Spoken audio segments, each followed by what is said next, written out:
Anne-Laure, on laisse quelques temps pour la connexion. Oui, oui, oui, les gens sont en train de se Oui, bon, connecter. Donc on oui. peut les accueillir. Bonjour à tous. On a déjà 33 spectateurs connectés. Ça Bonjour. augmente assez rapidement. Bonjour à tous. Bienvenue au webinaire. Peut-être qu'il faut démarrer maintenant, non? Oui, tu peux y aller. Tu peux accueillir tout le monde. C'est parti. Voilà, bonjour, bonjour à tous. Merci d'être déjà relativement nombreux. On entend encore du monde, mais l'avantage des webinaires, c'est que les entrées dans la salle se font de manière très discrète. Donc, on peut démarrer sans souci. Donc, merci d'être là. On se retrouve une nouvelle fois de manière virtuelle. C'est la règle pour l'instant, en espérant que tout ça changera un peu. Donc, webinaire sur le thème de l'accueil des demandeurs d'asile en Isère. C'est quand même un thème vaste. C'est aussi un sujet qui reste en permanence d'actualité et qui reste en permanence conflictuel. Un sujet sur lequel aussi on a tendance à assimiler beaucoup de choses, y compris quand on n'y parle pas de demandeurs d'asile. Voilà, nous on va attaquer on va prendre ce webinaire avec d'abord une introduction de Chloé Mollard de l'Observatoire de l'habitat et du logement d'un toit pour tous, qui va nous à la fois d'abord introduire le sujet et puis nous donner là-dessus un certain nombre de cadrages statistiques sur l'accueil et sur l'hébergement. On poursuivra avec Fanny Braud de l'association ADA, Accueil des demandeurs d'asile. Alors Fanny Braud, on lui a confié la lourde tâche de nous parler des évolutions législatives et de leur impact sur l'hébergement des demandeurs d'asile et de leur quotidien. On aurait pu lui donner une tâche beaucoup plus lourde que celle-là, qui aurait été de nous faire comprendre parfaitement la réglementation sur les demandeurs d'asile et sur leur accueil, mais ça, on a pensé que c'était peut-être un peu trop compliqué, parce que vous verrez que c'est effectivement extrêmement compliqué.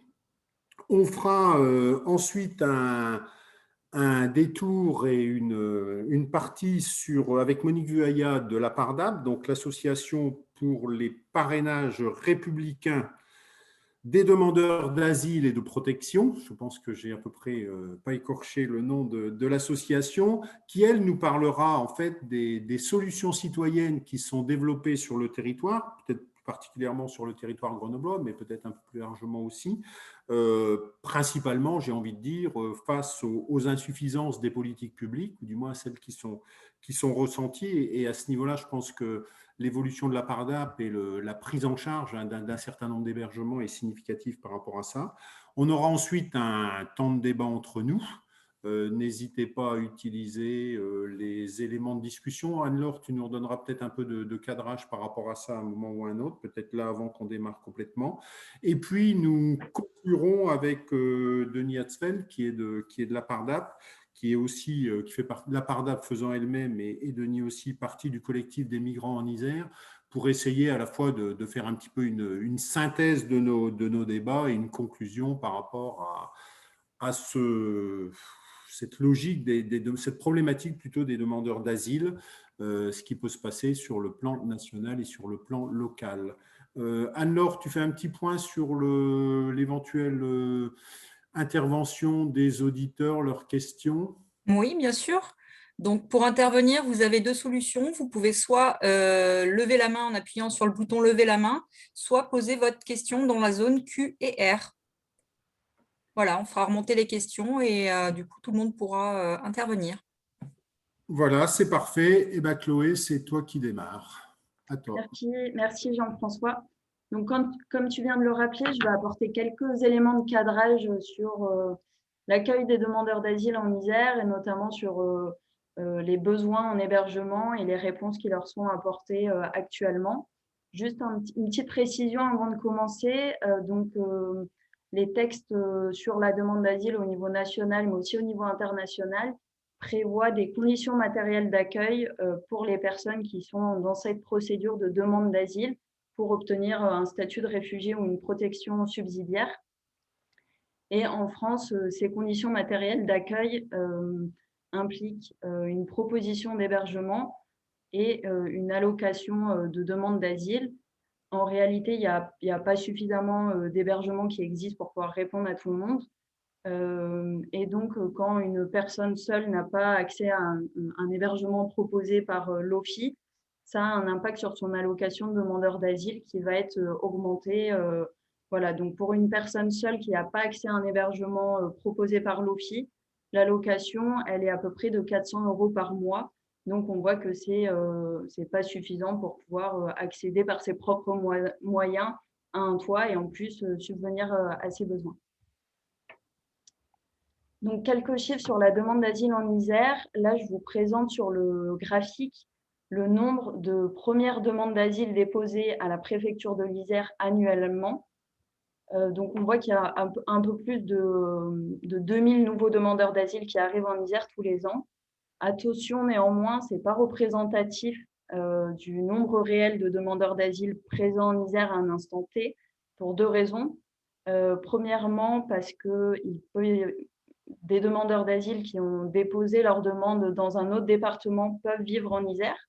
Et donc, ceux-là ne sont pas compris dans ceux qui ont déposé une demande d'asile à la préfecture de l'Isère.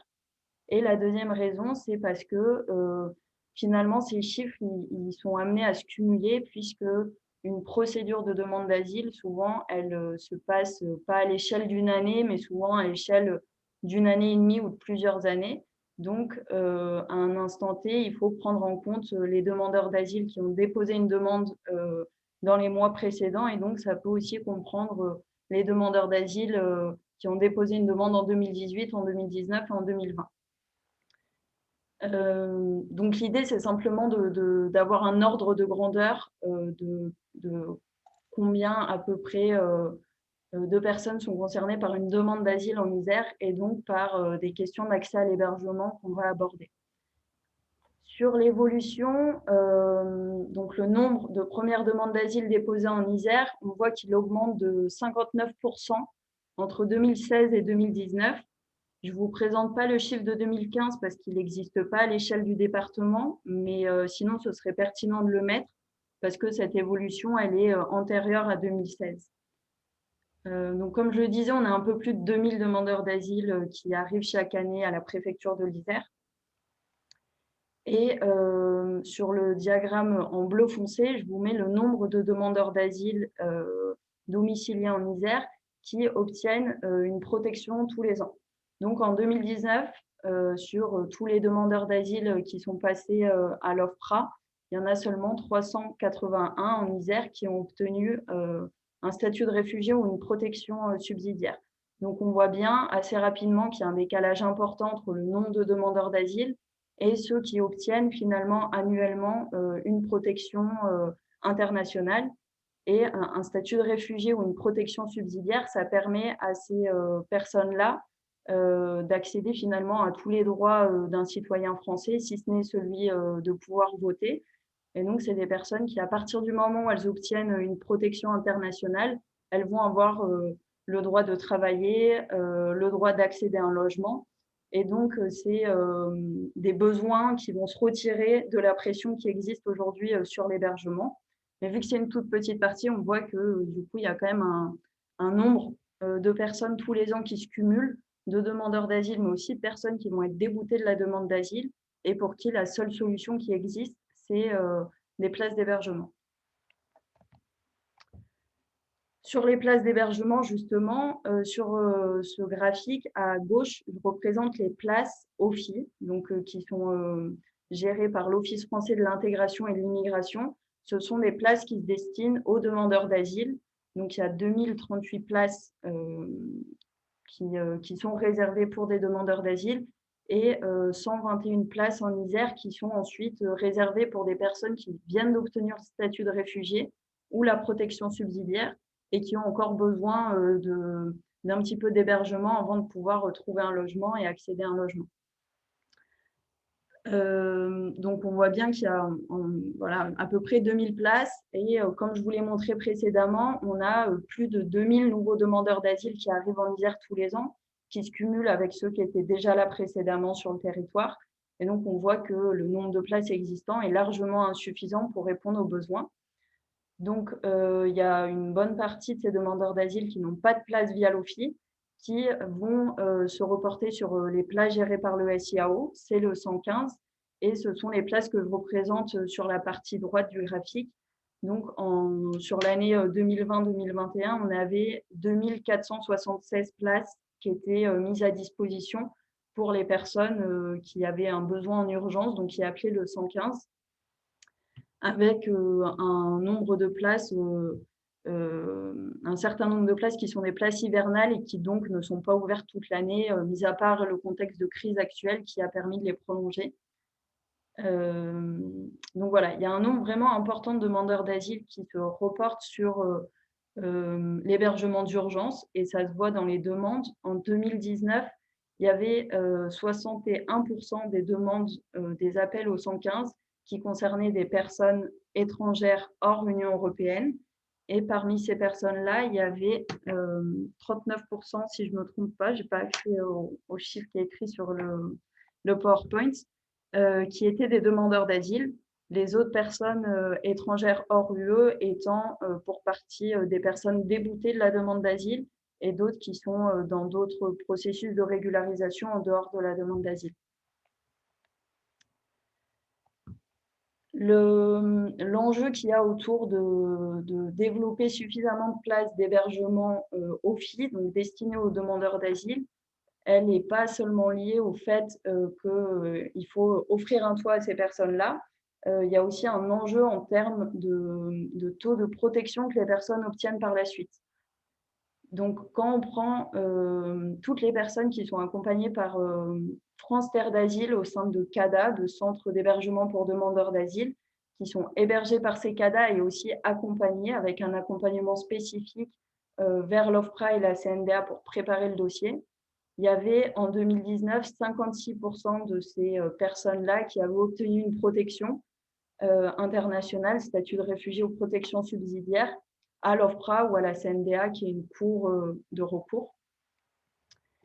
Quand on prend maintenant la population entière de demandeurs d'asile dont le dossier a été étudié par l'OFPRA ou la CNDA en 2019, il n'y a que 23% d'entre eux qui obtiennent une protection internationale. Donc, on voit qu'il y a un écart quand même important entre les chances d'obtenir une protection internationale lorsqu'on est hébergé et accompagné dans un dispositif spécifique et adapté, et quand on n'est pas forcément accompagné, qu'on est obligé d'appeler le 115 régulièrement, qu'on dort dans un squat ou qu'on est hébergé chez des tiers et qu'on n'a pas, non seulement on n'a pas une stabilité d'hébergement, mais en plus on n'a pas toujours accès à un accompagnement adapté. Je laisserai Fanny nuancer un petit peu sur ce que je vous dis tout de suite, sachant que l'accompagnement qui est proposé dans les centres d'hébergement destinés aux demandeurs d'asile tend à évoluer un petit peu et il n'est plus autant performant qu'avant en tout cas. Pourquoi c'est un enjeu important ces places d'hébergement asile et les impacts que ça a sur les chances d'obtenir une protection internationale? C'est parce que, comme je le précisais avant, quand on obtient une protection internationale, on a un droit au séjour qui varie entre 4 et 10 ans, avec une autorisation de travail et un droit au logement. Or, quand on est débouté, donc là, ça représente 77% de tous les demandeurs d'asile confondus en 2019, donc 77% de déboutés qui ont vu leur demande se solder par une réponse négative. C'est encore une fois des besoins qui se reportent sur le 115 et donc des besoins qui se prolongent souvent sur plusieurs années parce que les temps de régularisation sont d'autant plus longs quand on n'a plus la chance de demander l'asile. Pour conclure rapidement, je voulais dire un mot sur les collectifs citoyens qui proposent des solutions aux demandeurs d'asile, mais pas seulement, toutes les personnes étrangères qui n'ont pas accès à un hébergement institutionnel, de l'OFII ou du 115, et qui leur apportent des solutions en termes d'hébergement, soit en les hébergeant dans des familles, soit dans ce qu'on appelle des hébergements autonomes. Et Monique Jaya pourra vous en parler tout à l'heure. Simplement dire qu'au niveau de l'Observatoire, on a essayé de faire une enquête pour recenser tous ces collectifs citoyens-là et avoir une idée du nombre de ménages qu'ils arrivent à accueillir tous les ans. C'était une enquête réalisée à la demande de la Fondation Abbé Pierre au niveau régional. Donc en 2020, on a pu interroger 33 collectifs. Il y a plus de collectifs que ça, mais ceux qui nous ont répondu sont au nombre de 33. En 2020, ils avaient pu accueillir 338 ménages, soit 625 personnes. Donc on voit que là, ils apportent quand même une réponse assez conséquente pour toutes les personnes demandeurs d'asile ou non qui n'ont pas accès aux hébergements proposés au niveau institutionnel. Sur la situation administrative, sur 201 ménages pour lesquels on a pu avoir cette information, il y avait 34% qui étaient en demande d'asile, justement. Et donc, ça montre aussi le nombre de ménages là, qui est laissé sur le bord de la route, alors que normalement, dans les textes nationaux, l'État est censé leur proposer un hébergement adapté à leur procédure administrative qui est la demande d'asile. Un dernier mot sur ces ménages hébergés. On voit qu'ils sont souvent pris en charge par un même collectif pendant plusieurs années. Sur les ménages enquêtés, il y avait 40% d'entre eux qui étaient pris en charge par un collectif citoyen depuis plus de 2 ans et 16% entre 1 et 2 ans. Ça rejoint ce que je disais tout à l'heure, c'est des besoins en hébergement qui sont longs et qui se font sur plusieurs années. Et l'autre indicateur qui permet de montrer un peu cette longueur de la précarité résidentielle, administrative et de tous les droits, c'est l'ancienneté de la présence en France. Sur ces ménages accueillis et enquêtés, on avait 51% qui étaient en France depuis plus de 3 ans et 29% qui étaient là depuis plus de 5 ans. Donc, c'est autant de personnes qui sont dans une situation de grande précarité et qui ne trouvent pas de solution à leurs besoins en hébergement ou en logement en l'absence des réponses apportées par les collectifs citoyens. Je laisse la parole à Jean-François si tu veux faire une petite transition. Juste déjà peut-être pour préciser, j'ai une question qui demande si on a les chiffres de 2020. J'ai tendance à penser que tu ne les as pas donnés, c'est que tu ne les as pas. Ou est-ce qu'on a une tendance? Est-ce qu'on sait quelque chose? Les chiffres que je présente sur le nombre de nouvelles demandes d'asile par année, c'est des chiffres qui sont pris au niveau de l'OFPRA et le rapport d'activité 2020 n'est pas encore sorti, donc je ne les ai pas en 2020. Voilà, donc ça c'était la première réponse. Et la deuxième question, c'était de savoir si en fait le pourcentage d'obtention de protection internationale, il est lié à l'accompagnement en CADA, à un meilleur accompagnement, ou s'il est lié au fait qu'il y aurait une sélection pour l'entrée en CADA de ceux qui ont déjà peut-être une première sélection ou un premier tri de ceux qui ont une meilleure chance d'obtenir la protection. Alors, ce chiffre que je vous présentais, ce serait à consolider. Il y a plein de variables hautes qui pourraient rentrer en compte et qui pourraient expliquer cet écart entre les deux. Mais sur la question qui est posée, a priori, l'entrée en CADA, elle se fait sur des critères de vulnérabilité, notamment sur la composition familiale du ménage, sur le fait qu'il ait une maladie ou non. Elle ne se fait pas sur les chances d'obtention d'un statut de réfugié à l'OFPRA ou à la CNDA. Le récit de la personne n'est pas étudié avant qu'on lui propose une place d'hébergement en CADA. Ok, merci beaucoup. Comme ça, on a répondu aux premières questions.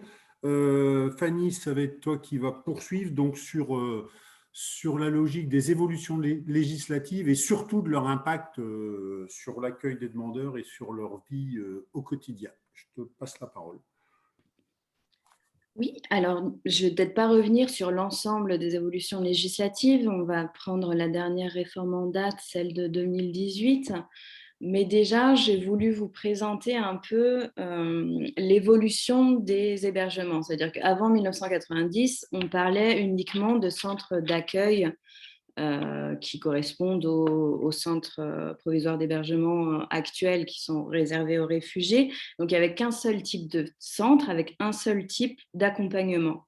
On a vu qu'au fil des réformes, au fil des années, les dispositifs se sont multipliés avec à chaque fois en plus une spécificité du dispositif. Donc, par exemple, là, les derniers en date, les PRADA, c'est les hébergements dans les anciens hôtels Fontanil gérés par Adoma, qui ont vocation à accueillir des personnes sous procédure Dublin pour favoriser le transfert. C'est-à-dire que dans le cahier des charges, les accompagnateurs de ces centres d'hébergement, ce n'est pas des accompagnements dans la procédure, c'est vraiment des accompagnements pour aider le pôle régional Dublin à transférer les personnes.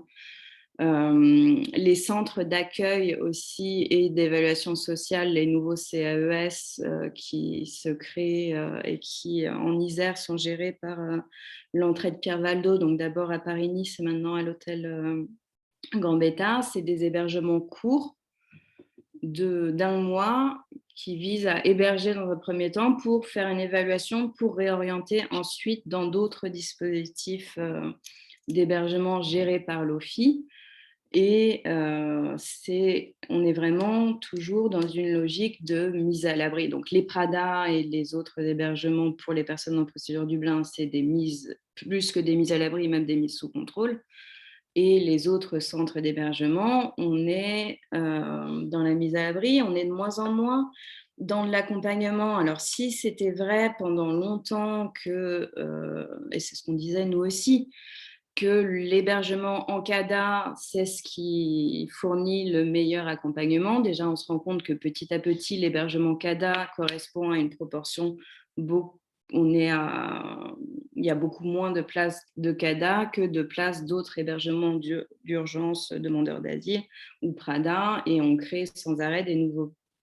Même si on crée des nouvelles places CADA, la majorité, c'est d'autres types d'hébergements un peu plus, on va dire, low cost, avec moins d'accompagnement. Et au sein même des CADA, on a les postes de juristes qui sont supprimés, où on se retrouve vraiment à avoir que des travailleurs sociaux qui sont là pour gérer en fait l'attente du demandeur d'asile, sans essayer de l'accompagner vers la protection. C'est-à-dire que le seul accompagnement dans les cahiers des charges qui est proposé, c'est une aide à l'aide juridictionnelle. Ça veut dire que les personnes ne vont pas être accompagnées dans la rédaction de leur recours ou aidées dans la façon de présenter un peu leur demande d'asile. Ils vont être orientés vers un avocat. Les avocats à l'aide juridictionnelle, généralement, sont sur Paris et ne rencontrent pas nécessairement les personnes qui vont suivre. Donc, sans poste de juriste et sans vraiment axe sur la protection, on est dans de la gestion de l'urgence et de la mise à l'abri. Et c'est un peu comme ça qu'on se retrouve aussi avec beaucoup de déboutés. Allié à ça, il y a aussi les faits que des procédures soient raccourcies. Ça veut dire que la personne elle va avoir moins de temps pour se reconstruire et pour pouvoir présenter sa demande d'asile. Pour les personnes qui sont aussi très traumatisées, la question de la dernière réforme de l'assurance maladie, avec le fait que pour les demandeurs d'asile, la protection maladie universelle peut être demandée qu'après 3 mois de présence sur le territoire, donc, après 3 mois, on peut présenter la demande. Ça veut dire que le temps que la CPM gère ensuite la demande d'assurance maladie, on a 3 mois de plus, donc pendant 6 mois, qui est censé être le temps en plus d'examen de la demande d'asile. Pendant 6 mois, les personnes n'ont pas pu avoir accès à un médecin traitant et n'ont pas pu se reconstruire sereinement pour pouvoir présenter la demande d'asile. Donc ça, c'était un peu pour l'évolution des dispositifs d'hébergement.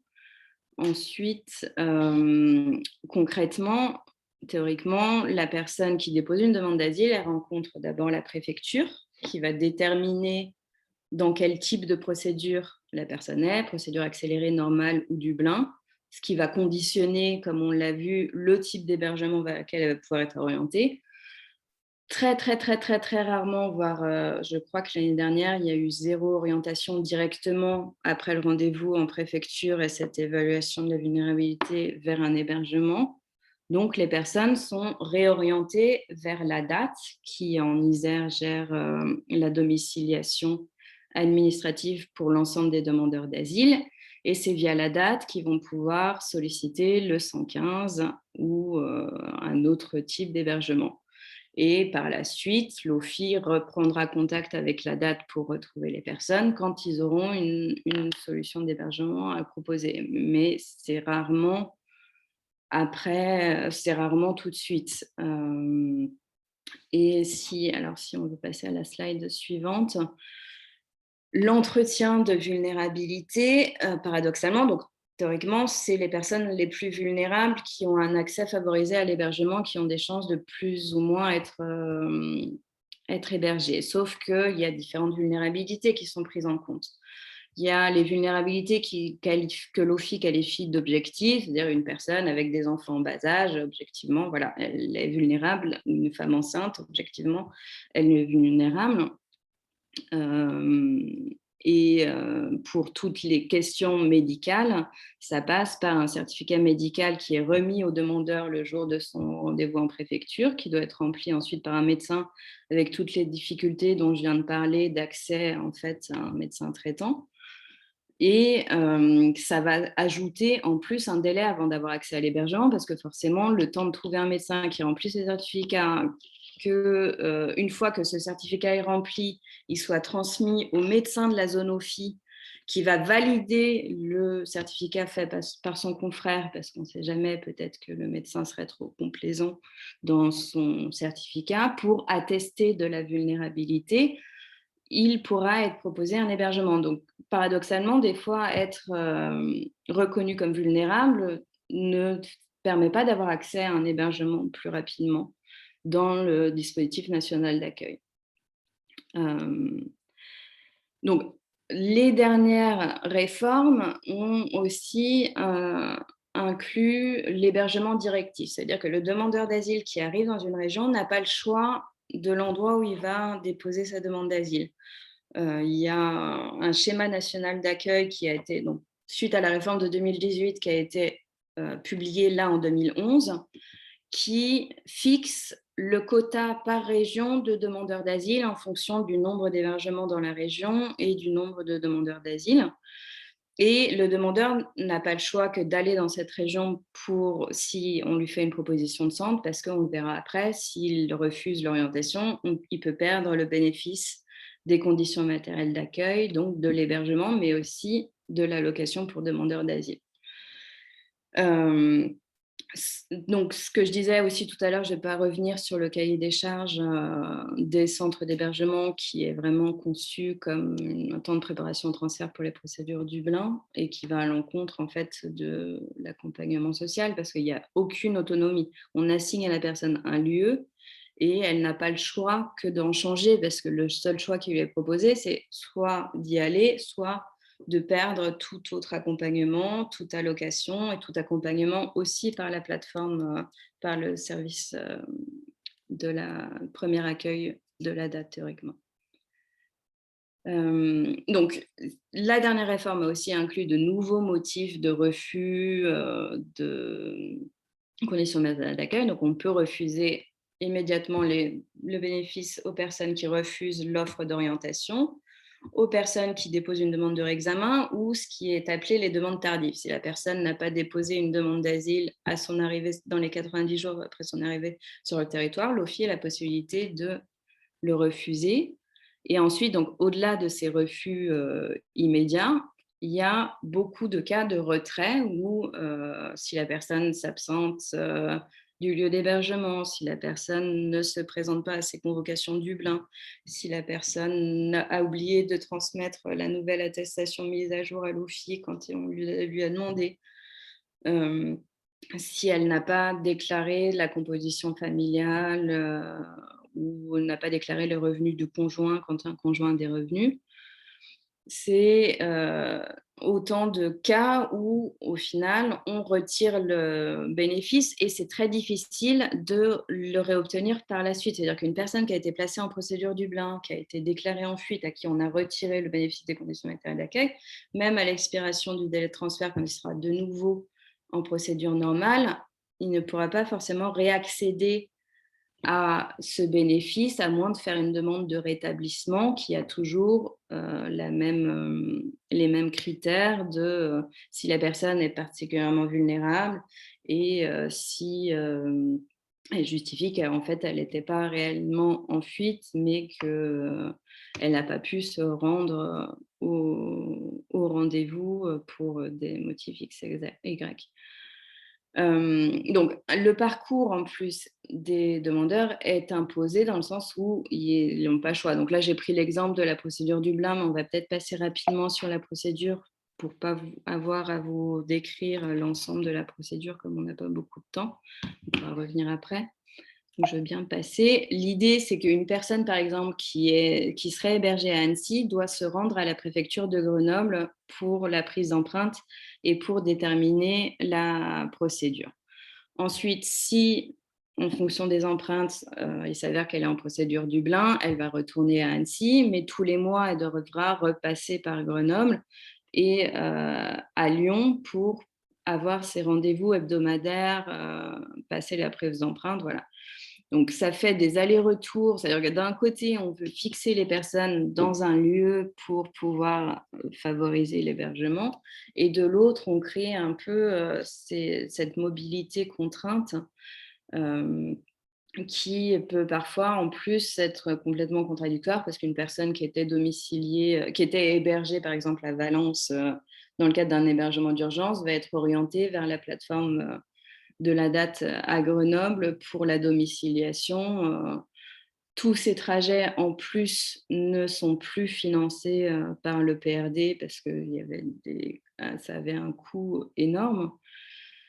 Et donc sont à la charge du demandeur qui, avec son allocation de 200 €, doit aussi payer ses billets de train pour Lyon qui sont quand même à 40 € aller-retour parce qu'un demandeur en procédure Dublin n'a pas accès à la carte illico solidaire. Donc, c'est quand même compliqué beaucoup la vie. Donc, les évolutions par rapport à 2020, c'est qu'il n'y a plus cette orientation de la domiciliation.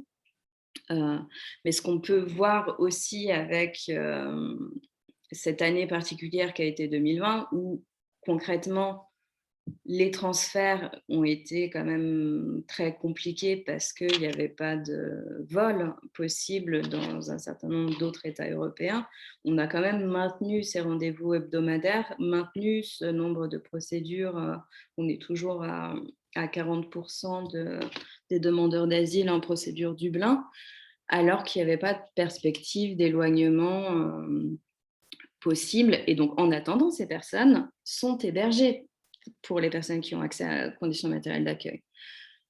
Donc, ça vient aussi peser sur le nombre de places qu'on décrivait tout à l'heure, qui est largement insuffisant pour l'ensemble des demandeurs d'asile. Et les mesures de confinement donc, ont aggravé la situation parce que pendant la première des demandeurs d'asile, pendant le premier confinement, la préfecture avait fermé complètement les guichets. C'est-à-dire que les personnes ne pouvaient pas se présenter pour déposer la demande d'asile. Et comme c'est la condition pour avoir accès à l'OFII, toutes les personnes qui sont arrivées au mois de mars et qui n'ont pas pu déposer leur demande ont été lourdement pénalisées. Donc voilà, les décisions politiques, je ne vais pas revenir dessus.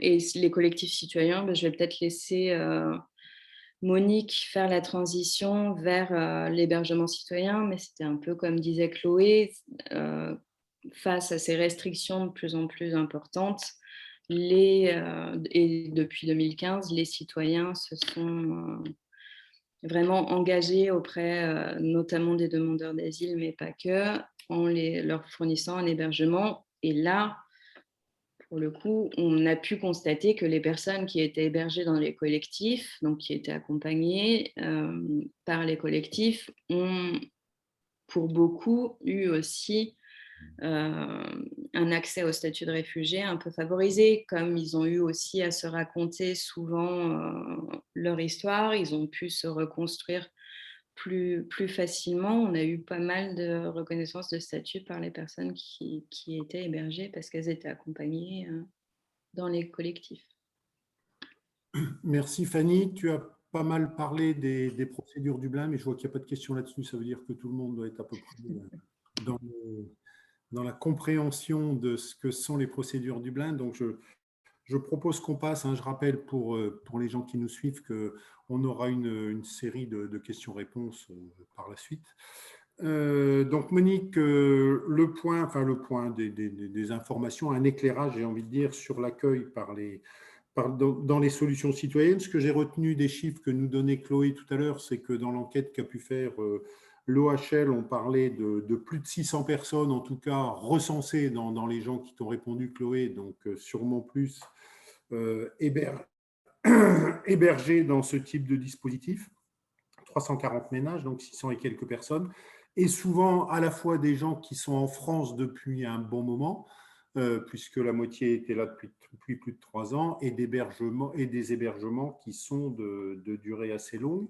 Ce que j'ai en tête pour ma part, c'est que la PARDAP, à l'origine, n'était pas, d'ailleurs son nom ne l'évoque pas, une association pour l'hébergement des migrants. Donc peut-être, Monique, si tu peux nous évoquer un peu cette évolution, de où elle est venue, et puis les expériences que vous avez dans ce domaine-là. Je te laisse la parole. On ne t'entend pas pour l'instant, il faut que tu remettes ton micro, Monique. Je disais que je n'ai pas préparé de PowerPoint, vous m'excuserez, mais on a eu quand même beaucoup de travail dans la dernière période, mais je vais relater l'expérience qu'on a. Pour faire la liaison avec ce que vient de dire Fanny, effectivement, on a observé qu'au moins depuis 2015, je pense, ça existait un peu avant, mais massivement depuis 2015, on a observé un afflux d'engagement de citoyens, soit dans un collectif, soit à titre individuel, en faveur de l'accueil de migrants et prioritairement, il faut reconnaître les choses, des demandeurs d'asile, à l'exclusion évidemment de tous ceux qui étaient déboutés. Au départ, ça a été ça. La ville de Grenoble a accompagné ce mouvement, je dois dire, en lançant une plateforme en 2015-2016, une plateforme de recueil de ces possibilités d'hébergement. Dans mon souvenir, il y a eu 400 propositions, non pas seulement pour l'hébergement, une petite centaine pour l'hébergement. Et c'est un peu comme ça que la PARDAP a essayé de voir comment elle pouvait contribuer avec d'autres associations, donc dans le cadre des activités de migrants en Isère, comment on pouvait contribuer à l'accompagnement de ce moyen et y contribuer, y compris en prenant des responsabilités. Et on l'a fait. Ça signifiait qu'au départ, l'activité de la PARDAP, plus en lien avec le Secours catholique, qui avait déjà cette expérience-là d'héberger notamment Welcome, des demandeurs d'asile chez l'habitant, on a eu à gérer donc, et en lien avec Un Toit pour tous, on a eu à gérer les 70 propositions émanant des citoyens. Ça a signifié la mise en place d'un processus qui a été beaucoup inspiré par ce que faisait le Secours catholique, c'est-à-dire aller voir les familles, en plus de Welcome, aller voir, ou Isaïe, pardon, j'ai oublié de citer Isaïe, qui est aussi une association alors de culture protestante qui organise ces accueils chez l'habitant. Ça a signifié que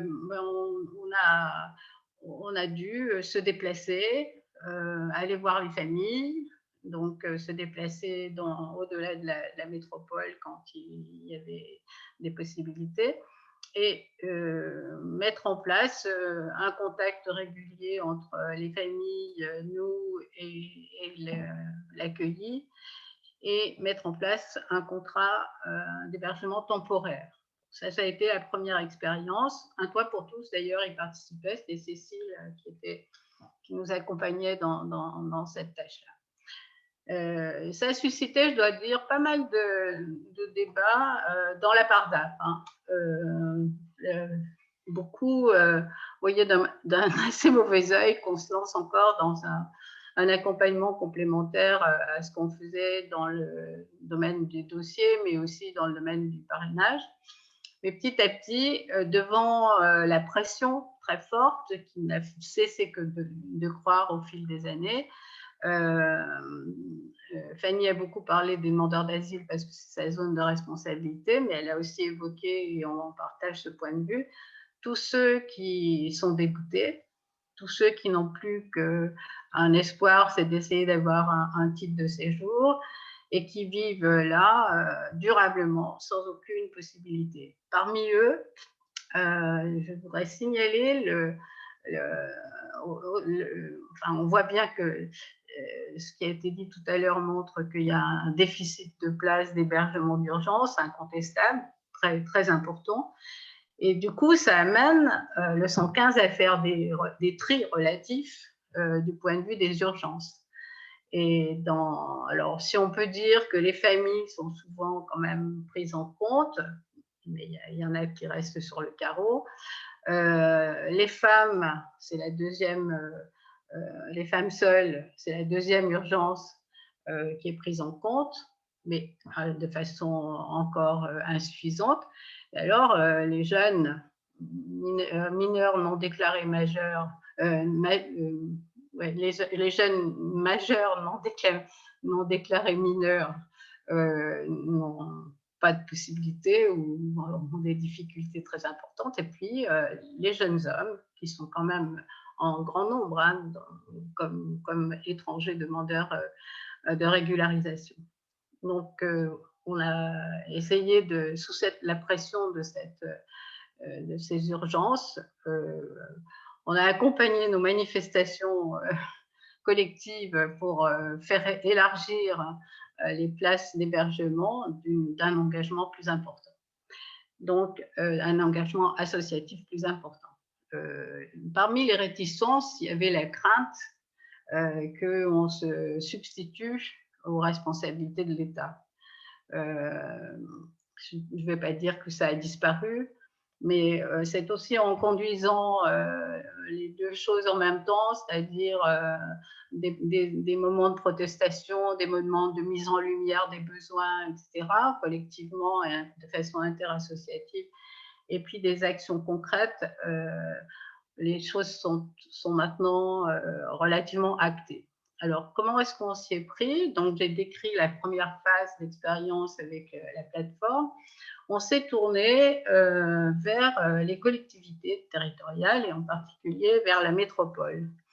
Et notre première action positive a été d'obtenir un premier logement situé à la Villeneuve, dont le propriétaire était l'établissement public local foncier de la métropole, c'est-à-dire, pour ceux qui ne connaissent pas, la métropole fait des achats d'immeubles à réhabiliter ou d'appartements à réhabiliter. C'est le cas en ce moment aujourd'hui à l'Abbaye, par exemple, j'y reviendrai tout à l'heure, quartier de l'Abbaye qui va être entièrement réhabilité, qui a été acheté par...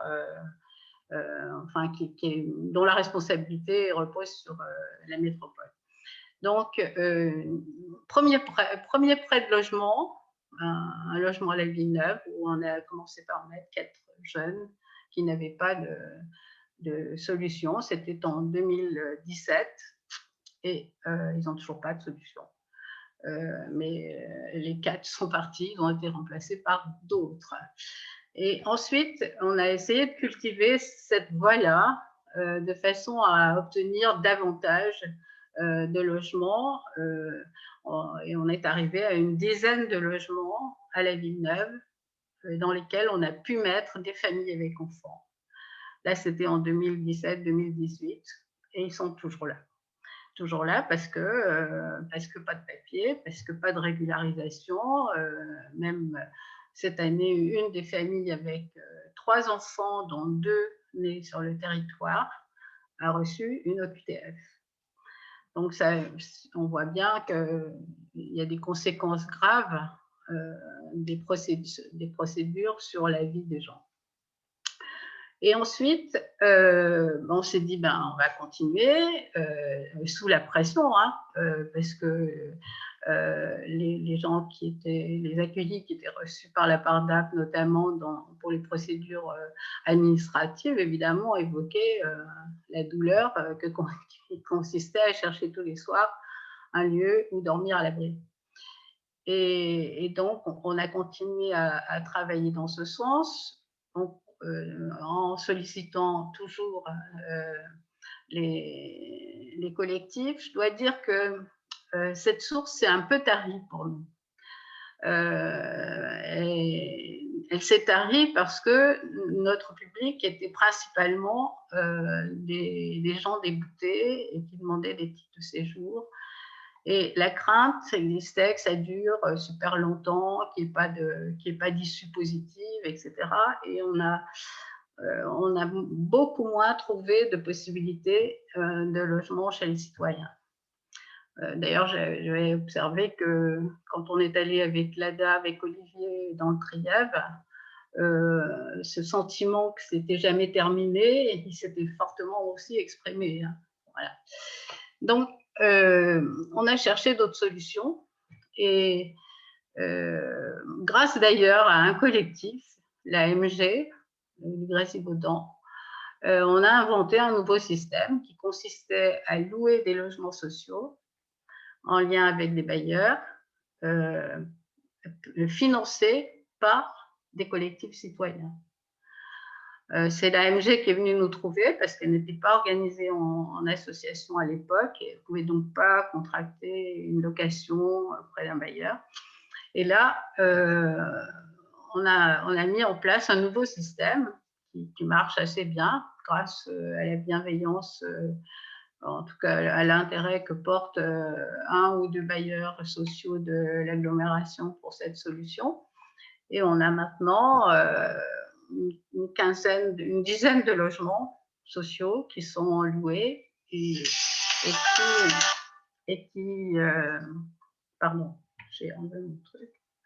sont loués et dans lesquels les gens peuvent rester plusieurs mois, plusieurs années. Donc, ça fait une dizaine. Donc là, on a un public à la fois familial, mais aussi un public de jeunes. Et la dernière, ça va me permettre de terminer, la dernière opération, c'est encore quelque chose d'assez nouveau, un peu inédit pour le milieu associatif. C'est ce qu'on appelle l'abri jeune, qui vient d'ouvrir le 8 mai, qui est situé à l'Abbaye. C'est un projet qui date de 2019. De la part de la PARDAP, du Secours catholique, de 3 amis et de Médecins du Monde à l'époque. On avait travaillé avec la métropole sur cette idée qu'il allait y avoir des logements vacants à l'Abbaye, durablement vacants pendant plusieurs années, et qu'on pouvait les occuper de façon intelligente. Donc on est allé très loin dans le projet, on avait un projet de budget, on avait travaillé sur qui, comment, etc. Et puis, ça n'est pas allé au bout. On ne sait pas trop bien, on n'a jamais vraiment su les raisons. Parmi les raisons qui ont été plus ou moins invoquées, il y avait l'idée que l'État avait fait une pression importante sur les élus de la métropole qui portaient ce projet, avec à la clé quelques menaces de suppression de financement. Toujours est-il qu'on n'a pas pu le faire avancer. Et comme on est têtu, ben on est revenu à la charge au lendemain des élections de 2020. Et là, la perspective a complètement changé. On a pu s'appuyer sur l'ancien projet, mais une des choses qui nous inquiétait dans l'ancien projet, c'est qu'il fallait prendre en charge toutes les charges financièrement et on n'avait pas les reins très solides pour faire ça. Et ce projet maintenant est né sous un autre jour. C'est la PARDAP qui le porte, qui a signé la convention avec l'ensemble des parties composés de la métropole et de ses organismes. Et avec un travail important du service de la métro concernée, on a pu, comme ça, avoir des engagements financiers pour financer le gaz, pas le gaz, l'électricité, le chauffage urbain, et pas l'eau, mais peut-être l'eau à terme. Et avec, alors cette fois, la CIMAD, 3 amis et la PARDAP, on a travaillé à affiner le projet qui est maintenant donc une réalité. Il va d'ailleurs y avoir un petit reportage sur France 3 demain, je crois, parce qu'il n'est pas passé hier soir. C'est 25 jeunes de 18 à 29 ans. On a sélectionné ce public. Parmi eux, très peu sont demandeurs d'asile. Une partie non négligeable est en formation dans les lycées. Ils ont beaucoup participé, certains ont beaucoup participé aux manifestations qu'on a faites pendant 1 an sur le droit à l'hébergement des jeunes. Et les autres, ben, ils sont, comme on peut le savoir, dans l'attente de titre de séjour. Ce sont des hommes, c'est un choix volontaire. On n'avait pas l'expérience de ce type d'abri géré par en interassociatif, donc on a voulu sécuriser le bon fonctionnement.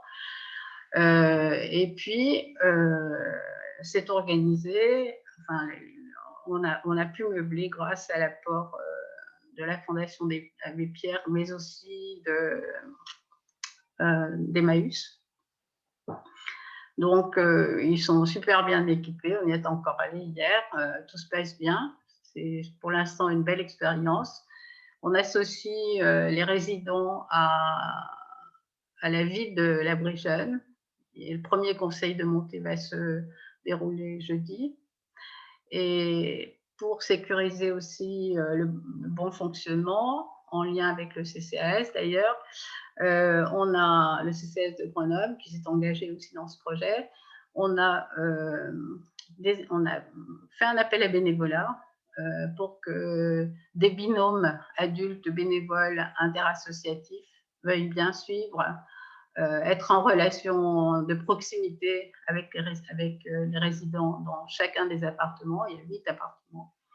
Et soit en lien avec le collectif de gestion de cette opération.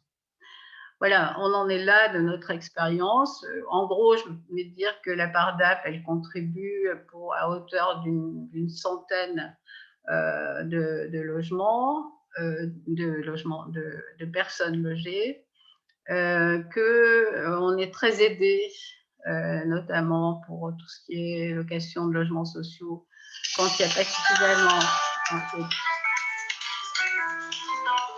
Juste, je prends 2 secondes. Je te rappelle parce que je suis en conférence là, mais je te rappelle. On est en train de demander un titre de séjour depuis 3 jours. On est pendu au téléphone, donc excusez-moi. Et donc, ouais, la Fondation de France nous aide beaucoup depuis le début, j'ai oublié de le dire. Les Petites Pierres aussi, et la Fondation Abbé Pierre. Et tout ça concourt à ce que, voilà, on apporte cette contribution. Voilà, en gros, ce que je veux dire, c'est pas, pour moi, c'est pas la vocation des associations de faire ça, mais en même temps, si on le fait, tout ce qu'on fait, contribue à éviter quand même la rue à pas mal de gens. Et c'est quand même ça qui nous guide, quoi. Mais c'est une tâche lourde.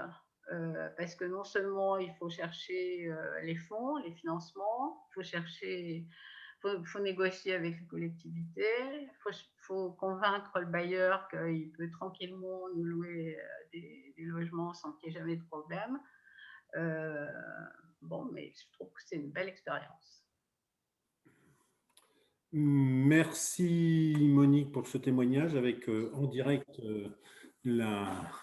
la recherche de visa et de titre de séjour en complément. Oui, peut-être, je sais pas, on pourra peut-être revenir sur la carte après. Moi, ce que j'entends dans ce témoignage, c'est à la fois un investissement très fort des associations, puisque ce que vous avez fait du côté de la PARDAP, vous l'avez fait Tu nous as cité pas mal de partenaires, j'ai envie de dire, et de travail collectif. Hein. On a aussi la logique du travail d'un toit pour tous par rapport à ça. Et puis, quelque part, quand même, pour la Pardap, c'est une centaine de personnes logées, hein, si je me trompe pas par rapport à ce que tu as pu nous présenter. La masse de l'investissement que ça représente, parce que ça mobilise quand même beaucoup de bénévoles, voilà. Et en même temps, quand on rapporte ça aux 2000 personnes environ, voire plus, hein, parce que ça a plutôt tendance à monter, qui se retrouvent à faire leur demande d'asile sur Grenoble, et dont on voit en plus que l'hébergement, il est là pour durer plusieurs années, quoi. Donc voilà, on voit fortement le décalage. Chloé, tu peux nous en dire un peu plus sur les collectifs que tu as pu recenser? On a parlé de plus de 600 personnes qui étaient hébergées. Enfin, je ne sais pas si tu as un peu plus d'éléments. Je vois arriver une carte là qui se répartit sur pas mal d'éléments du département. Ton micro est éteint pour l'instant. Oui, j'arrivais pas à le réactiver. Alors la carte, je laisserai plutôt Fanny en parler parce qu'il me semble que c'est les collectifs liés à l'ADA. Et sur l'enquête qu'on a fait au niveau de l'observatoire, donc c'était 33 collectifs qui nous ont répondu. Je n'ai pas tous les noms de tête, mais par contre, il y a les résultats de l'enquête qui sont disponibles sur le site d'Un Toit pour tous. On pourra vous envoyer le lien pour que vous y ayez accès. Dans ce qu'on observe, c'est les faits un peu marquants, c'est ceux que j'ai déjà évoqués tout à l'heure, mais il y a plus de la moitié quand même des hébergements proposés qui se font en hébergement autonome. Donc, c'est ce dont parlait Monique tout à l'heure, le fait qu'il y ait un collectif qui finance un logement pour un ménage. Et donc, le ménage ensuite profite de l'ensemble du logement et n'a pas à cohabiter avec une famille qui l'accueillerait. C'est quand même beaucoup plus confortable pour la majorité des demandeurs d'asile.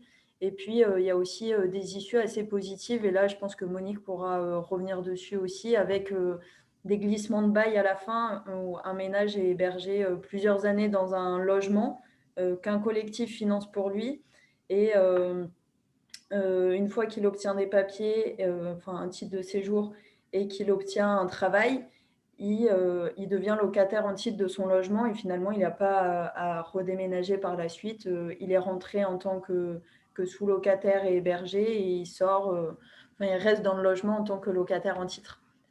Ce que je vous propose, c'est qu'on donne la parole, Anne-Laure, j'aurais peut-être besoin de ton appui, à Bénédicte Page, qui nous propose de témoigner pour accueillir migrants Grésivaudan. Donc, on a entendu tout à l'heure que Monique Vuillat nous avait dit un peu que c'était les inspirateurs un peu de la logique de location de logements sociaux. Donc, ça nous permettra d'avoir un témoignage complémentaire.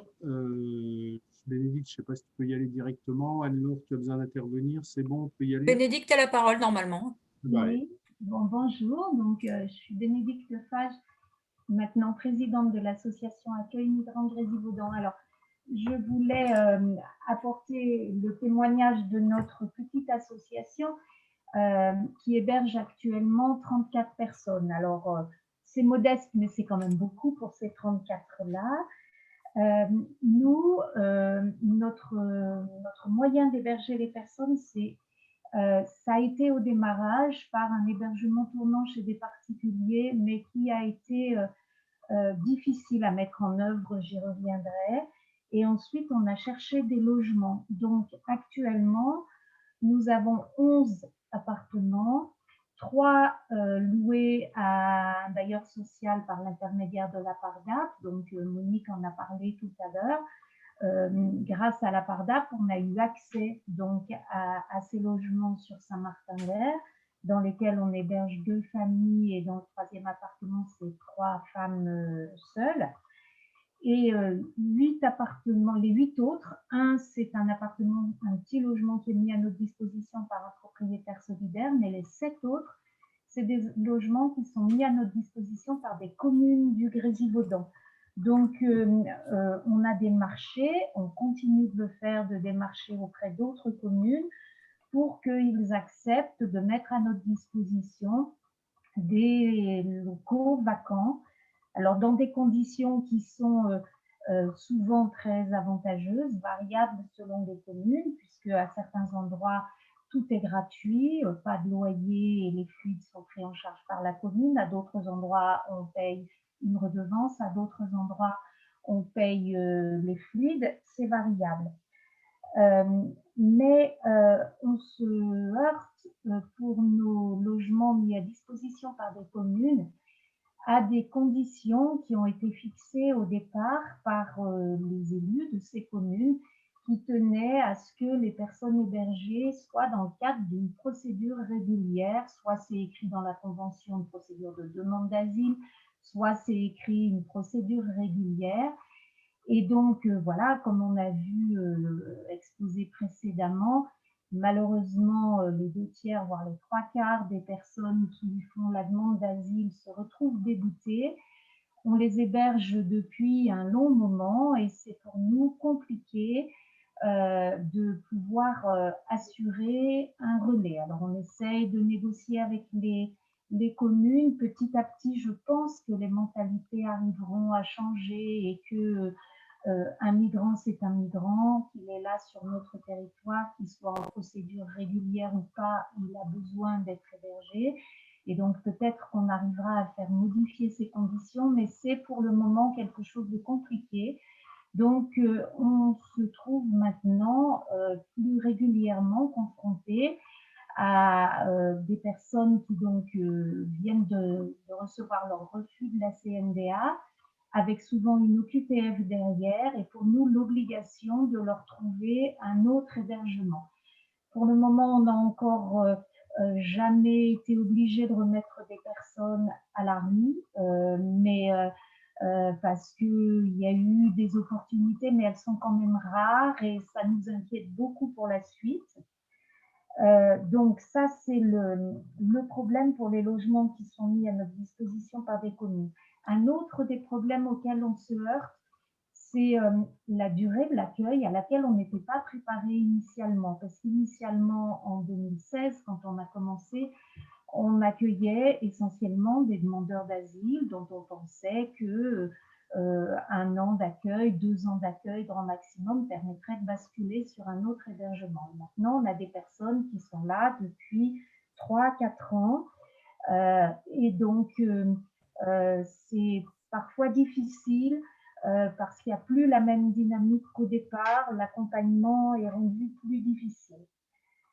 Pour mettre en œuvre tous ces hébergements, on a besoin de moyens financiers. Donc ça, c'est pour le moment chez nous pas un gros problème. On a un réseau de donateurs qui sont vraiment fiables et généreux et on a fait appel aussi à des fondations. On a quelques subventions municipales, donc c'est pas ce qui nous inquiète. Par contre, notre réseau de bénévoles commence à s'essouffler. On a du mal à le remplacer par d'autres personnes et notre volonté, c'est de pouvoir augmenter le nombre de logements pour pouvoir mettre plus de personnes à l'abri, mais sans un collectif de bénévoles autour, ça nous paraît un peu compliqué de se lancer. Donc, c'est un vrai problème pour nous de recruter des bénévoles.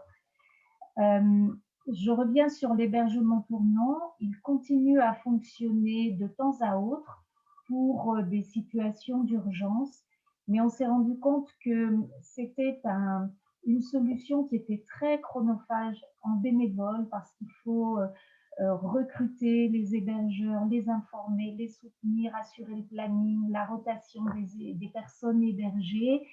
Et finalement, ça prend énormément de temps de bénévoles par rapport au nombre de personnes mises à l'abri. Ce qui est dommage, c'est qu'on a quand même toujours des gens qui sont prêts à héberger chez eux, mais que pour des périodes courtes, et ça s'entend bien. Donc, avec les difficultés, comme je vous dis, d'assurer quelque chose dans la durée.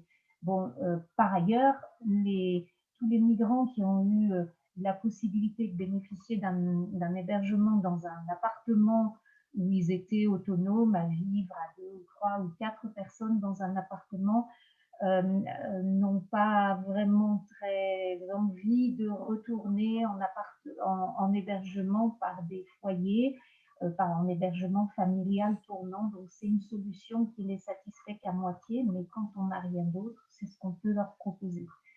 Voilà, alors, Accueil Migrants Grésivaudan aimerait pouvoir amplifier un peu son pool d'hébergement. Mais voilà, si vous entendez parler de bénévoles qui cherchent à se rendre utiles et qui sont un peu de ce côté de l'agglomération grenobloise, donc n'hésitez pas à les orienter chez nous. On a de quoi leur proposer de nous aider. Et puis, par ailleurs, on continue notre démarchage des communes pour pouvoir obtenir plus d'appartements. Voilà, merci. Merci pour ce témoignage. Une petite question complémentaire. Ça représente combien de bénévoles environ, AMG, Accueil Migrants Grésivaudan? Alors, on a une association qui avait en 2020 150 adhérents, à peu près le même nombre de donateurs. 50 adhérents? 150 adhérents, à peu près le même nombre de donateurs, 150 à peu près. Par contre, en bénévoles actifs, là, on est beaucoup moins nombreux. On est entre, on va dire, une petite trentaine, mais certains de ces bénévoles ne font pas de l'accompagnement direct auprès des personnes. Certains sont administrateurs ou font fonctionner les rouages financiers, administratifs de l'association, qui sont très importants pour que ça puisse marcher. Voilà, on manque de bénévoles accompagnateurs sur le terrain parce qu'il y a un renouvellement permanent de gens, soit qui prennent de l'âge et qui prennent un peu de distance, soit des gens dont la situation personnelle change et qui donc ne peuvent plus investir de la même façon. C'est compliqué d'entretenir ce réseau de bénévoles. Ok, merci beaucoup pour le témoignage, merci pour l'action aussi, bravo, parce que je crois que ça montre bien la mobilisation qui existe. Des différents témoignages qu'on a eus, que ce soit celui de Monique Vuaya pour la PARDAP ou celui de Bénédicte Fage, ça renvoie à une des questions qui est posée là dans le je sais pas quoi, le forum là. Est-ce qu'on a une idée, nous demande-t-on, de la durée moyenne de l'hébergement avant régularisation? Je ne sais pas d'ailleurs si la notion de durée moyenne a vraiment un sens. Moi, ce que j'ai entendu, c'est que ça durait longtemps. Mais ça, moi, je peux donner l'exemple. Oui, Monique, tu as une… Sur les 10 appartements, par exemple, qu'on possède de la part de la métropole, on a eu 2 rotations en 4 ans. Depuis 2017. Ouais. Voilà. Là, je pense que ça donne effectivement une bonne idée. Et la question complémentaire qui était de dire, est-ce qu'on a une visibilité sur les glissements de baux que Chloé en a un peu parlé? On voit bien que c'est le schéma un peu rêvé, mais est-ce qu'il est réellement opérant et est-ce qu'il arrive? Est-ce qu'on a des chiffres? Est-ce qu'on a des exemples? Sur les 10 autres logements sociaux loués, nous, on a eu 2 glissements en 3 ans. C'est-à-dire qu'ils ont pu garder leur logement parce qu'ils sont devenus autonomes en financement. Et il se trouve que les deux ménages étaient proposés par le collectif Saint-Martin-d'Uriage, qu'on a logé dans des logements qui étaient financés par eux. D'accord. Enfin, ce qui ressort beaucoup de vos témoignages, je trouve, aux uns et aux autres, c'est qu'en fait, on a peut-être eu l'impression au démarrage d'avoir un problème de flux, donc de familles logées temporairement en attendant qu'elles aient obtenu un statut, une solution et autres, et qu'en fait, on se retrouve aujourd'hui à gérer des questions de stock, parce que de fait, les procédures sont très longues, les appels sont très longs, tout est long et du coup, on a des gens qui ne sortent pas de ces… Alors, j'ai oublié de dire que, par exemple, fort de l'expérience, l'abri jeune, on l'a pas conçu comme ça. Et parce que pour les autres, on ne dit pas, c'est limité à tant de mois ou tant d'années. Mais là, on a pensé qu'il fallait indiqué que c'était un contrat temporaire d'occupation pour 1 an pour chacun des résidents. Après, on ne sait pas comment les choses vont se passer parce qu'on sait bien que ça ne va pas être résolu. Il va falloir qu'on trouve des solutions alternatives si on veut vraiment faire tourner, enfin, faire en sorte qu'il y ait du turnover un peu quand même. Donc là, je ne sais pas comment on fera, mais au départ, on s'est dit qu'il ne fallait pas non plus que ces jeunes considèrent que là, ils étaient tranquilles pour 3 ans, puisqu'on a l'abri jeune dans un premier temps pour 3 ans. Et qu'il fallait leur montrer que il faut qu'ils s'occupent aussi de l'avenir. Mais je ne suis pas convaincue que quand l'année sera écoulée, on sera en mesure de dire non, cette fois-ci, tu as fini ton taf. Voilà, c'est compliqué, quoi. Évidemment, puis avec forcément des problèmes douloureux. Enfin, moi, je n'ai pas entendu dans les témoignages là, de situations où il aurait fallu essayer de faire partir des familles, mais on voit bien que c'est juste à la limite de l'ingérable. Je fais un petit appel sur les questions qui pourraient se poser. Dans le forum, on a à peu près répondu à ce qu'il y avait. Est-ce qu'il y a des gens qui demandent? Moi, je ne vois pas s'il y a des gens qui peuvent appeler, Anne-Laure, s'il y a des gens qui peuvent, eux, demander la parole directement. Je n'ai pas d'appel pour l'instant. Moi non plus, je n'ai pas de main levée. Parfait. Enfin, parfait, je ne sais pas. Je ne sais pas s'ils ont… Je vois qu'il y a encore du monde, donc c'est qu'on n'a pas dû les assommer puisque les gens sont restés avec nous. Si j'en ai 2 qui ont levé la main, alors je vais essayer de les trouver maintenant. Mais tu le sais, toi, Anne-Laure? Qu'est-ce qui demande la parole? Je veux témoigner pour Welcome. Jean-Yves Blanc, tiens, ça c'est une bonne idée. Monique a cité Welcome tout à l'heure, donc Jean-Yves Blanc, tu as la parole.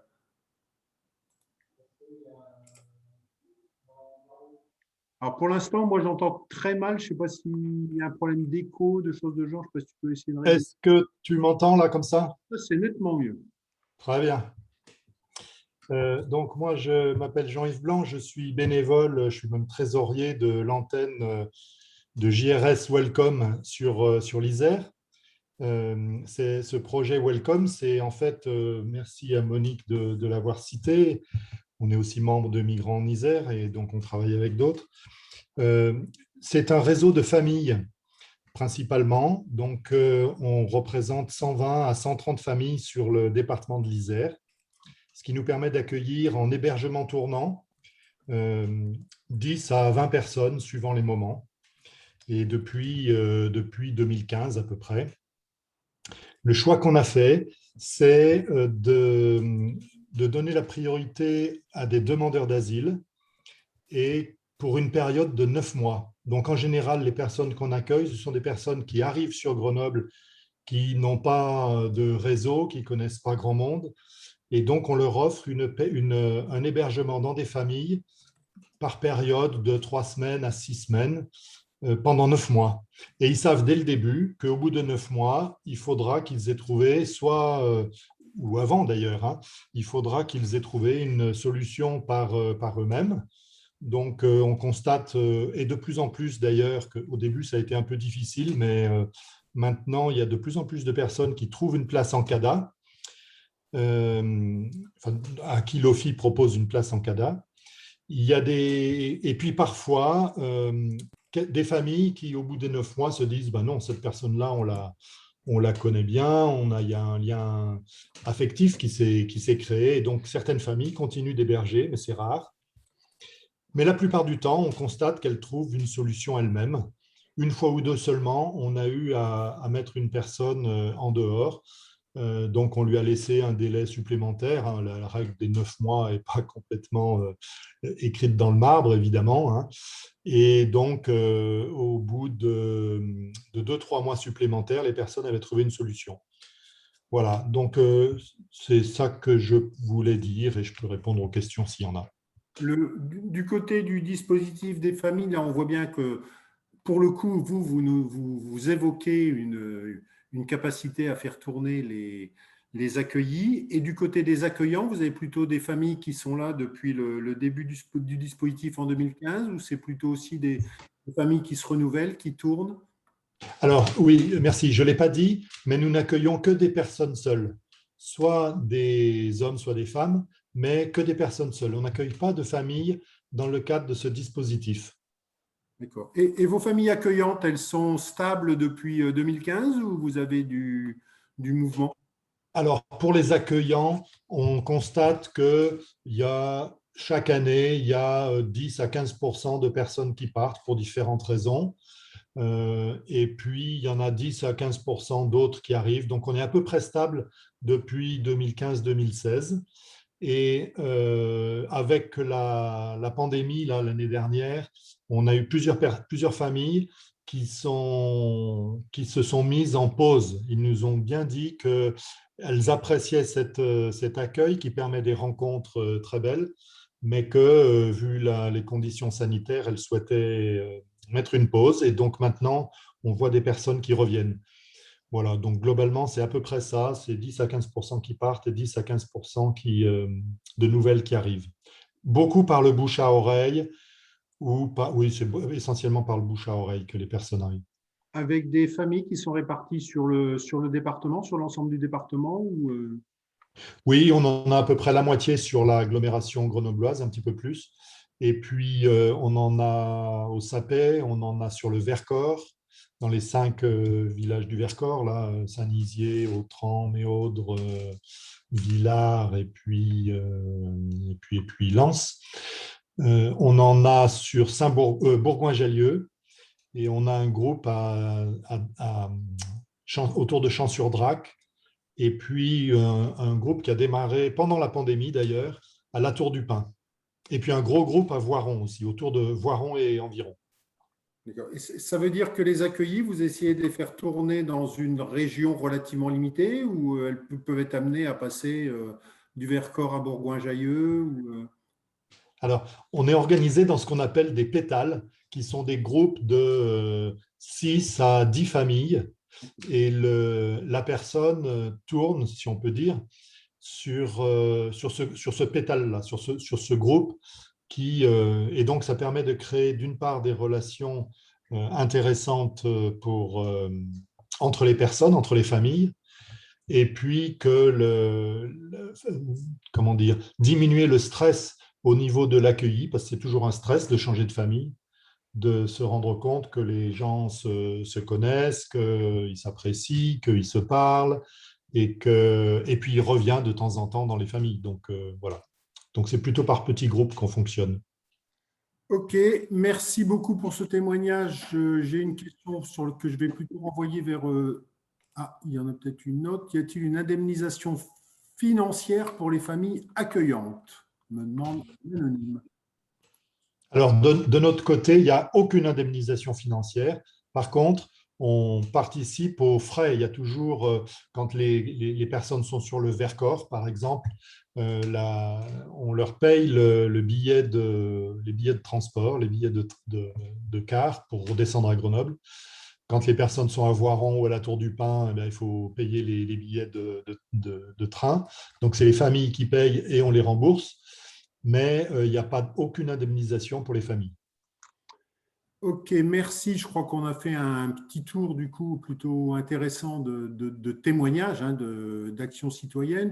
Il est 13h30 ou quasiment, donc on va se dérouler, s'emmener vers la fin de la réunion. Donc je vais passer maintenant la parole à Denis Hatzfeld. Dans ton intervention, Denis, j'ai une question qui a été évoquée d'ailleurs, mais qui, je trouve, les témoignages la rendent encore plus d'actualité. C'est…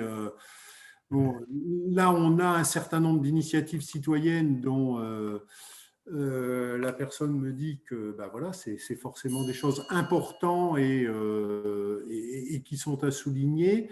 Et en même temps, en face, quelles actions, j'ai envie de dire, pour interpeller les services de l'État, parce qu'on voit bien que la mobilisation citoyenne, elle est à la fois importante, y compris, je pense, par les expériences vécues et parce que ça dit aussi de l'engagement que sont prêts à prendre pas mal de personnes, alors à différents niveaux, que ce soit de l'accueil direct de personnes, que ce soit du financement, que ce soit de la mobilisation sur l'accompagnement, mais tout ça ne fait pas une politique globale. Donc, Denis, je te propose d'aller vers une conclusion, je pense qu'une dizaine de minutes peut-être, 10 minutes, un quart d'heure, et on aura bouclé notre 12-14. Je te donne la parole. Merci. On m'a demandé de faire la synthèse de ce qui s'était dit. Alors, c'est vraiment pas mon truc, ça. Je ne sais jamais faire des synthèses. Alors, en fait, je remplace au pied levé quelqu'un qui est un spécialiste des synthèses, mais qui est absent et qui m'a demandé de le remplacer au pied levé. Moi, je retiens, alors je vais tout de même essayer, hein, parce qu'il faut tout de même, même à tout âge, on doit progresser un petit peu dans sa manière de ses compétences. Je retiens en gros des 3 interventions qu'on a eues, plus les commentaires. D'une part, alors c'était très focalisé sur hébergement, demande d'asile. Hein. C'était surtout ça le sujet. Mais je vais essayer de voir si on ne peut pas élargir ça et voir que ça fait partie d'une politique générale. Je retiens, moi, qu'il y a un déficit chronique de l'hébergement. D'abord sur la demande d'asile, enfin sur les gens qui sont en demande d'asile. Et ça, je me souviens, quand je faisais partie du collectif qui s'appelait AUI Alerte, on constatait qu'au cours du temps, ça se dégradait de manière systématique. Il n'y avait pas de progression. Il n'y avait qu'une seule population qui, elle, avait trouvé un petit peu plus de facilité, c'était les Roms, mais la raison était facile, c'était qu'il y avait moins de Roms qui arrivaient sur le territoire de l'Isère et donc il y avait moins de besoins. Mais sinon, pour tout le reste, c'est-à-dire les demandeurs d'asile, les gens en demande de titre de séjour irrégulière et les SDF, parce qu'il ne fallait pas les oublier, on voyait qu'il y avait un déficit chronique et croissant de l'offre d'hébergement, malgré pourtant des efforts, parce qu'il ne faut pas non plus l'oublier, de la part de l'État, en tout cas en ce qui concerne la demande d'asile, qui n'était pas suffisant, mais qui consistait à mettre à disposition des hébergements chaque année en supplémentaire. Comme l'a bien dit Fanny, ces dispositifs supplémentaires étaient des dispositifs dégradés. Chaque fois qu'on a mis en place des hébergements supplémentaires, ils se sont assortis de conditions d'accompagnement chaque fois dégradées. Et on l'a vu au cours du temps, ça fait, je ne sais pas, moi j'ai dû voir ça en 6 ou 7 ans, chaque fois les appels d'offres en quelque sorte et le cahier des charges de ces appels d'offres montraient que le nombre d'heures consacrées par les travailleurs sociaux à l'accompagnement social était chaque fois diminué. Ce qui explique donc le fait que des gens qui ont à remplir des formalités complexes dans un très court laps de temps, finalement aillent dans le mur parce qu'ils n'ont même pas le temps de comprendre ce qui leur arrive. Un exemple classique et fameux, c'est que maintenant, il faut faire une demande de titre de séjour en même temps que cette demande d'asile, que c'est une petite case à cocher sur un formulaire qu'on vous présente au moment du GUDA et que n'ayant rien, elle est présentée. On ne va pas jeter la pierre sur le fait que ce n'est pas fait. Simplement, c'est une petite case à cocher dans un grand formulaire et quand le demandeur d'asile a autre chose à faire, il ne la coche pas et après, son parcours est vraiment foutu pour beaucoup de choses, à moins d'invoquer des éléments nouveaux.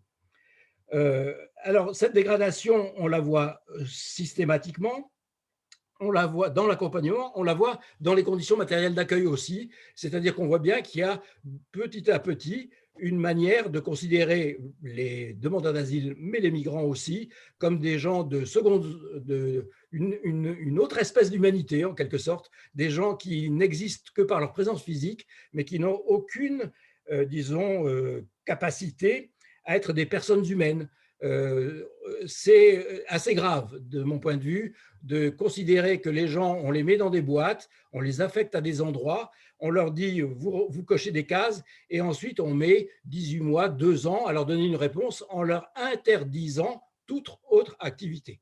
C'est vraiment… Alors, il y a eu un tout petit progrès récemment, c'est qu'au bout de 6 mois de demande d'asile, certains demandeurs d'asile ont le droit de demander une autorisation de travail. Elle est extrêmement encadrée, elle n'est pas facile à obtenir, elle ne facilite pas l'employeur, elle ne donne pas des pistes à l'employeur pour le faire, donc il y a cette possibilité qui est un peu utilisée, qui ne débouche pas si on est débouté de la CNDA, et donc c'est la seule petite avancée, mais à part ça, les gens sont vraiment traités, je dirais presque… Je sais que dans l'élevage animal, il y a des catégories. Les poulets sont 6 000 par machin, les cochons sont 94% des porcs ne voient jamais la lumière du jour, etc. Eh bien, j'ai quelquefois le sentiment que l'État français considère que des gens qui sont en instance de régularisation, que ce soit demande d'asile ou de papier, sont considérés comme des poulets dans des cages à 6000 par cage. Voilà. C'est de l'humour froid, mais c'est tout de même la réalité qu'on constate, nous, en tout cas, accompagnement bénévole, chaque fois qu'on rencontre ces gens, dont la première chose est de dire je n'ai pas l'impression d'exister, en quelque sorte. Alors, après, donc ça résume très rapidement ce qu'a dit Fanny, mais comme c'est une constante dans le temps de voir cette dégradation à la fois de l'accompagnement et des propositions, c'est une tendance lourde, disons, politique, qu'il faut essayer de comprendre et d'analyser. Et comme c'est une tendance lourde politique, c'est une réponse politique qu'il faut y faire, parce que sinon, on n'arrivera pas à changer les choses. Dans ce qu'a dit Monique, par contre, on voit qu'il y a une lueur d'espoir. Cette lueur d'espoir, c'est que quelquefois, justement, cette réponse politique, c'est un engagement citoyen et qui fait que les gens, scandalisés de la manière dont l'État traite ces gens-là, réagissent de manière individuelle. On l'avait vu très fort en 2015. Il y avait des raisons subjectives à ça, c'est qu'on parlait beaucoup de Syriens à l'époque et de gens qui étaient, disons, chassés de chez eux et qui risquaient vraiment en famille leur vie continuellement. Ce qui était, à mon avis, très encourageant, c'est que justement, on est passé du Syrien, en gros, aux migrants. Et donc, ça veut dire que les collectifs citoyens et la population a appris à réaliser que tout migrant n'était pas un Syrien en demande d'asile, mais qu'ils étaient des hommes en voyage ou avec des projets, etc., et qu'ils continuaient à les accompagner. Donc, je trouve que pour moi, c'est réellement ça une image politique. Et là, le travail associatif est fondamental, Monique l'a dit, c'est de structurer, en gros, cette offre, disons, citoyenne, que ce soit de l'hébergement, mais que ce soit aussi de l'accompagnement à tout moment. Donc, je voudrais avoir une petite tonalité d'optimisme là-dessus. Je vais maintenant simplement, alors ça fait 6 minutes que je parle, j'ai encore 4 minutes devant moi, je vais essayer simplement de revenir à certaines généralisations, parce que ce qu'on a entendu aujourd'hui, qui est donc l'hébergement demandeur et demandeur d'asile, c'est quelque chose qu'on pourrait généraliser. Il faut savoir qu'en gros, il y a 125 000 demandes d'asile par an en France et il y a à peu près 550 000 demandes de titre de séjour en France pour la même période. Donc, vous voyez, la demande d'asile, c'est en gros un quart de la demande de régularisation de personnes immigrées. Le taux de succès pour la demande de titre de séjour n'est pas meilleur que pour la demande d'asile. En gros, il y a il est un peu meilleur, mais il y a en gros 270 000 titres de séjour qui sont attribués chaque année sur les 550 000 demandes, et c'est à peu près la proportion. Alors, et il y a à peu près, en gros, 90 000 demandeurs d'asile qui se retrouvent sur le carreau chaque année parce qu'ils n'ont pas eu leur demande d'asile satisfaite. C'est ce que j'appelle, en gros, la fabrique des sans-papiers. C'est-à-dire qu'en fait, l'État, d'une manière objective, crée de l'ordre de 350 000 sans-papiers par an. Alors, ce n'est pas 350 000 chaque année qui vont, parce que certains d'une part, referont leur demande, d'autre part, certains changeront de statut. Enfin, il y a des évolutions possibles.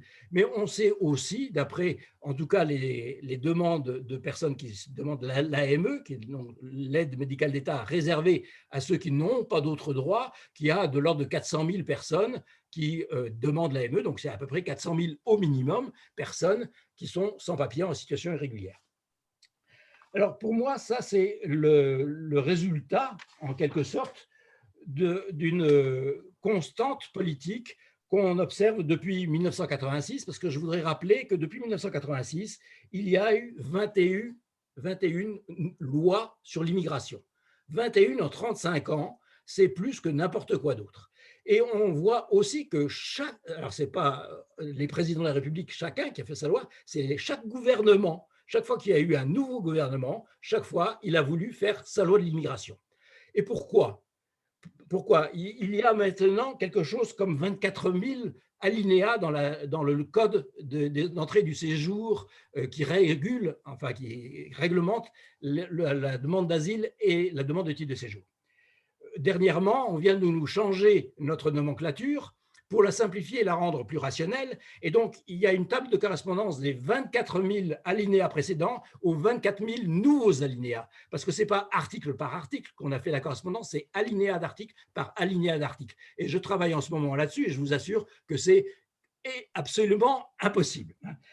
Ce que je voudrais dire surtout, c'est que si chaque gouvernement s'est senti obligé de faire une nouvelle loi, mais chaque nouveau gouvernement s'est senti obligé de faire une nouvelle loi, c'est tout de même ahurissant, c'est parce qu'il y a une pression politique là-dessus. La pression politique, c'est la réponse, disons, à on est totalement, nous, mais le gouvernement, instrumentalisé par le Front National, en quelque sorte. C'est-à-dire la crainte de l'immigré fait qu'on exige de chaque nouveau gouvernement d'avoir une réponse à cette espèce d'inquiétude sous-jacente dans la population. Les immigrés arrivent, ils vont nous prendre notre culture, ils vont nous prendre notre travail et on ne va plus se retrouver chez nous.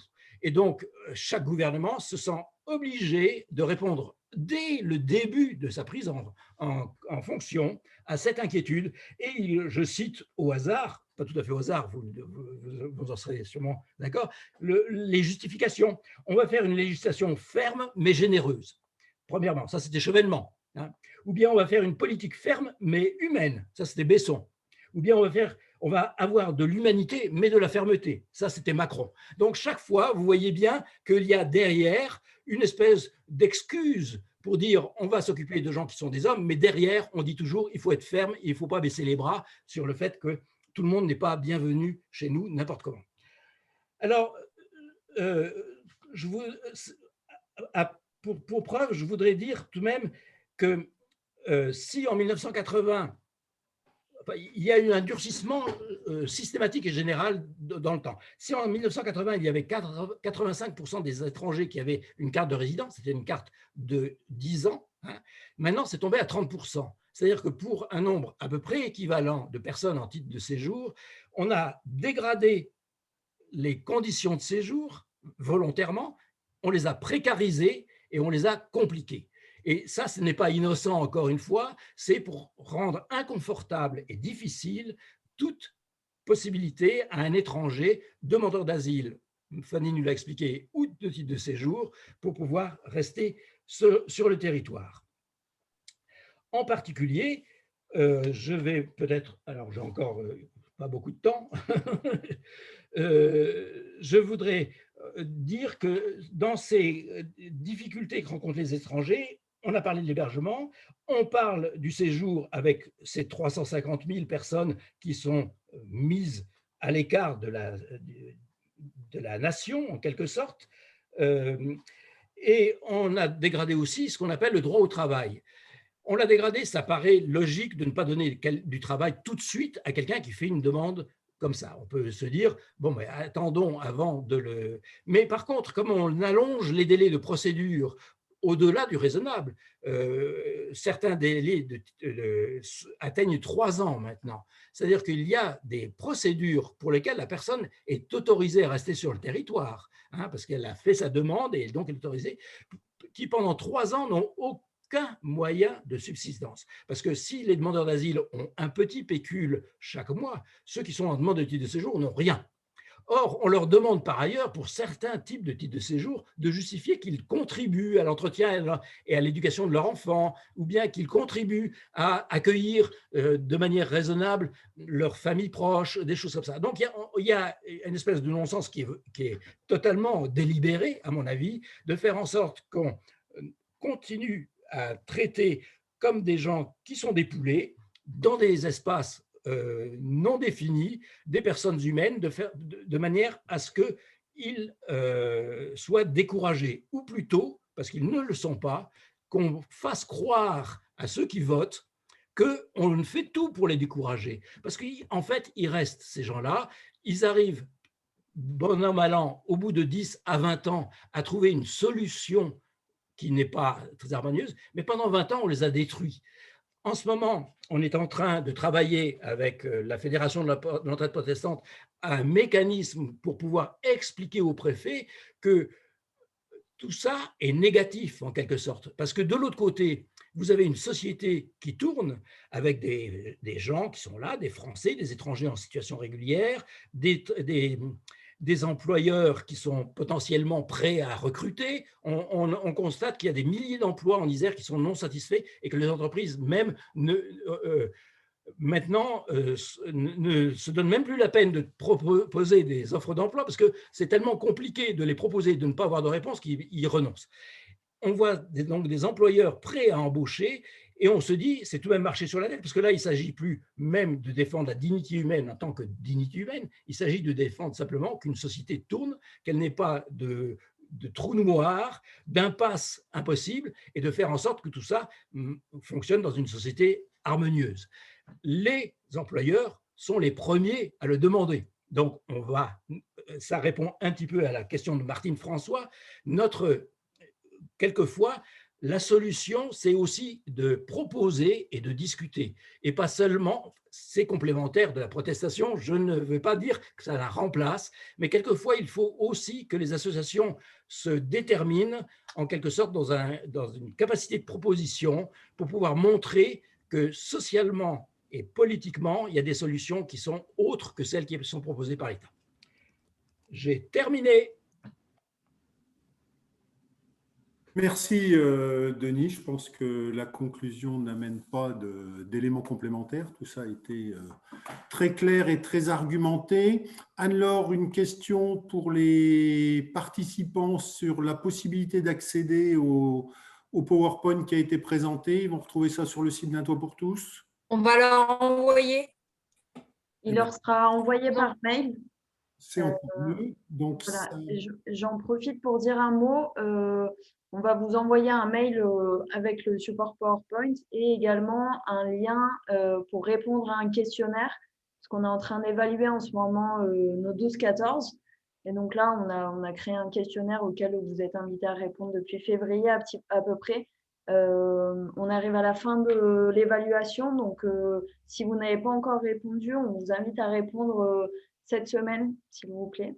Voilà, ça nous aidera à mieux connaître vos besoins, vos attentes et puis à réajuster les 12-14 en fonction. Parfait. Eh ben, moi, il me reste à remercier d'abord les intervenants, parce que je pense qu'on a eu des informations, des interventions, des prises de position, évidemment des uns et des autres, qui sont fortes et qui nous donnent un certain nombre d'expériences.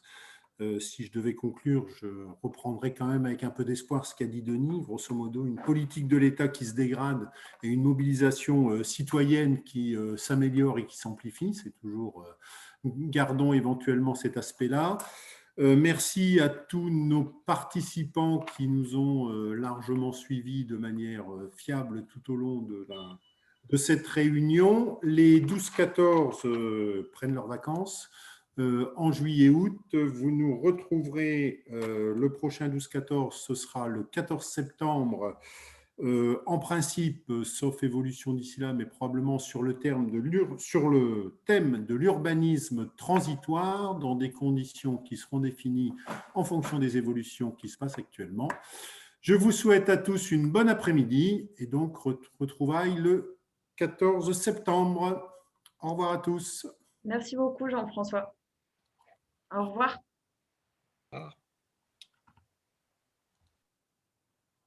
Tac.